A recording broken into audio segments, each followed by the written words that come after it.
Okay, so this is Dr. Carl Farinelli. I'm starting video number 4 for tonight. And I'm now going to talk to you about the projects, the big projects, and the little 10-point postings. So let's talk about working smarter, not harder. That's another one of my little country boy sayings, okay? I want you to work smarter, not harder. So not only do I want each of these assignments that you do to be things that you'll really use on the job or to improve your resume for the future job that you want, I also want each of these assignments to interweave. So every time you have a week where there's 3 10-point postings, try to do 3 10-point postings that relate to an upcoming project. Does that make sense? So if an upcoming project is that you have to write, say for PR class, say you have to start developing a communication plan. Well, make your 3 10-point postings related to either talking to your teachers about how to improve PR in the school, or your parents about how to improve PR out to the parents, or maybe to your school administrators about how to improve two-way communication between all the stakeholders. And see if your district, some big districts will already have full-blown communication plans. I go to some little districts that don't have anything formally written. And so if you work in one of those districts, you may actually be able to help come up with something that is very helpful to your school. And the nicest part about the PR class is you get to steal great ideas from other districts. So I want you guys to steal ideas from each other, and if you give credit to each other, then it's called scholarship, it's not stealing. You like that? So if you use an idea from another district and you don't give them credit, that's plagiarism. But if you steal an idea from another district and you put it in your footnote, it's no longer stealing, it's called being a good scholar. Any ideas that you use from this class, as long as you put a footnote, Dr. Farinelli's lecture and the date, you're a good scholar. That's scholarship. If you refer to the 5th curriculum and use that for one of your 10-point postings, well, you got it in class tonight, but if you go to the iDrive and read my paper about the 5th curriculum that I wrote with some other university professors, then you've got a second source for step number 3, which I'll talk about in a second, okay?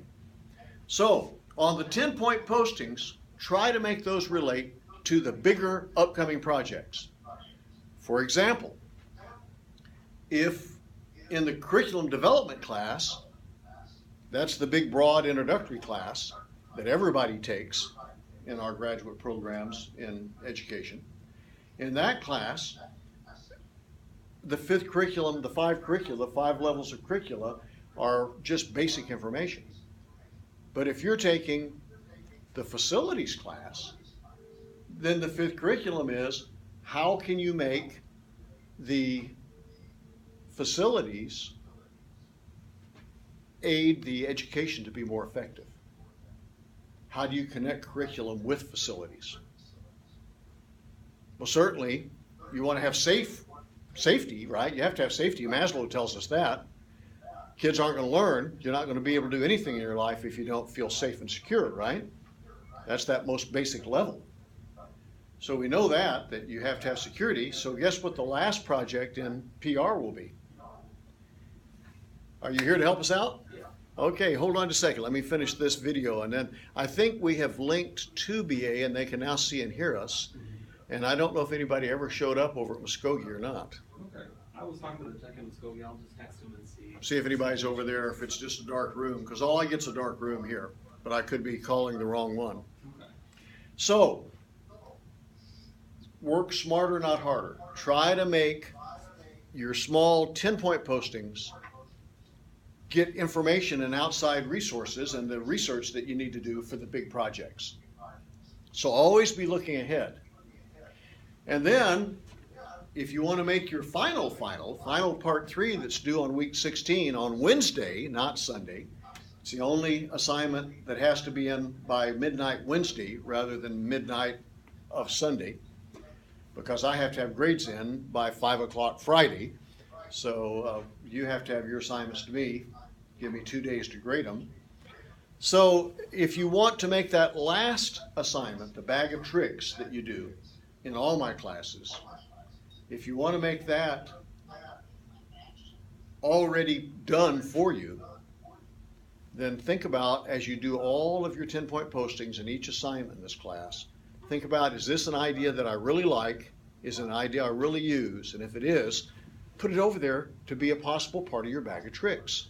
Because your bag of tricks is simply going to have 3 columns with 10 ideas and where you got them. So you could have got them from, excuse my grammar there, but you could have got them from this class, right? Mm-hmm. And then the second column says, why did you like the idea? And the third column says, how will you use it? Okay, so do you see that? Read the bag of tricks to us and tell us what it says. Well, I'm not finding it on my PR one. It's Number 16, the last. Oh, you have to do a crisis plan. Yes, mine's the PR does a crisis plan instead of the bag of tricks. I'm sorry. That's okay. Yeah, but you got to have a crisis plan. That'll be more important to your school than the bag of tricks. I already have my bag of tricks. Yeah, but the crisis plan will be a very important part of your bag of tricks for your career, right? Yes. And anytime you go into any school and you are a teacher leader or an administrator leader, make sure that that school doesn't wait until after a tragedy to come up with a crisis plan. That's where you definitely want to be proactive, not reactive. Yes, sir. Muskogee is connected and they can hear and see you. Is there anyone there? It only shows one room at a time, so if they were to speak, it would probably switch to them. Muskogee, if you'll speak, we can see you. If someone there will speak, it'll come up. That's why they say I can't see you. Oh, okay. We do have someone there. Thank you. Hi, wave to us. We can now see you. But Muskogee, can you see and hear us? I'm here. Have you been able to hear us the whole time? No, just for the last 5 minutes. Okay, well, at the end, if you'll stick around, I'll go back over the material so you don't miss anything, okay? Thank you very much. Okay, and be sure to turn in a sign-in sheet so I have your name and what your major is and who your advisor is and the contact information. And everybody in class, we'll be sharing contact information between scholars in the class so that for the group projects, y'all can work together. Okay? So, back on topic. Thank you, sir. Appreciate your help. Okay, we can always see, you always can tap dance and keep smiling. That's the secret to doing online learning. So, where was I? You were just finishing up that segment, or did we already About working smarter, not harder. finish? Yes. So the ways you work smarter, not harder, number 1 is make sure everything you can do in this class is useful to you. And number 2, that any project that you do will... Broken Arrow's losing. Let me see if my battery's going dead. Or maybe I'm moving around too much. Is that better if I stand still? It's better, yes. Okay, if I move around too much, I'll take off my scarf. It's not cold in here anymore. That might have been rubbing across the mic.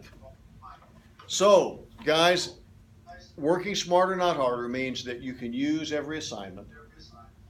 And number 2, that you try to make each assignment build to the next.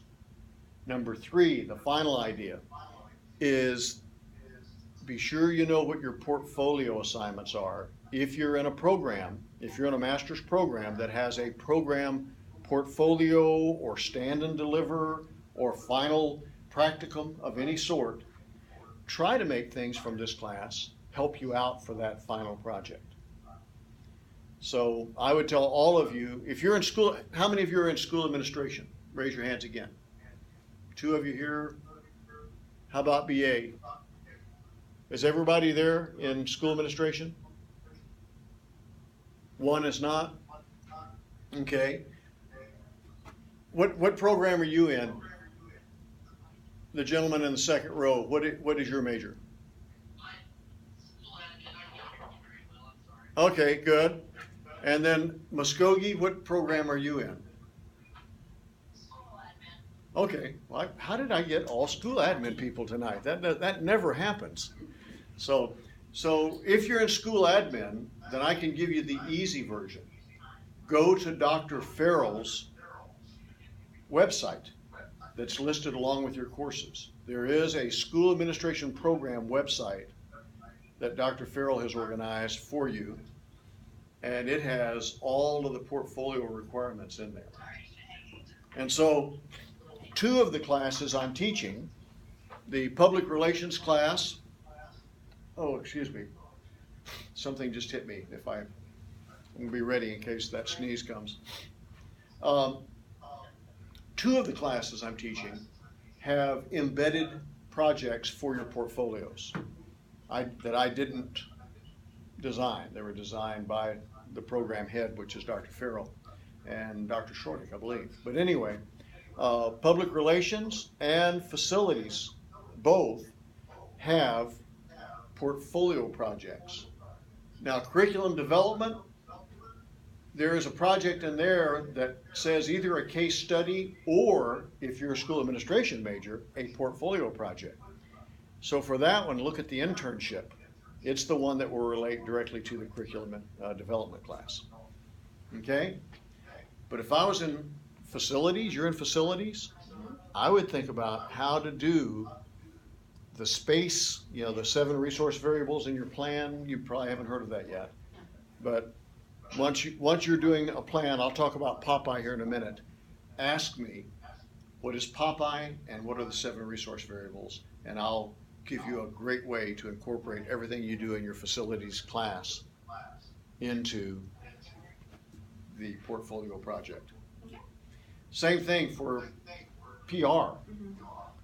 If you incorporate that into your project, there is, I think, standard 4, you'll have to look this up for me, but I think standard 4 says, how are you getting input from all your stakeholders for your curriculum plan that you do during internship?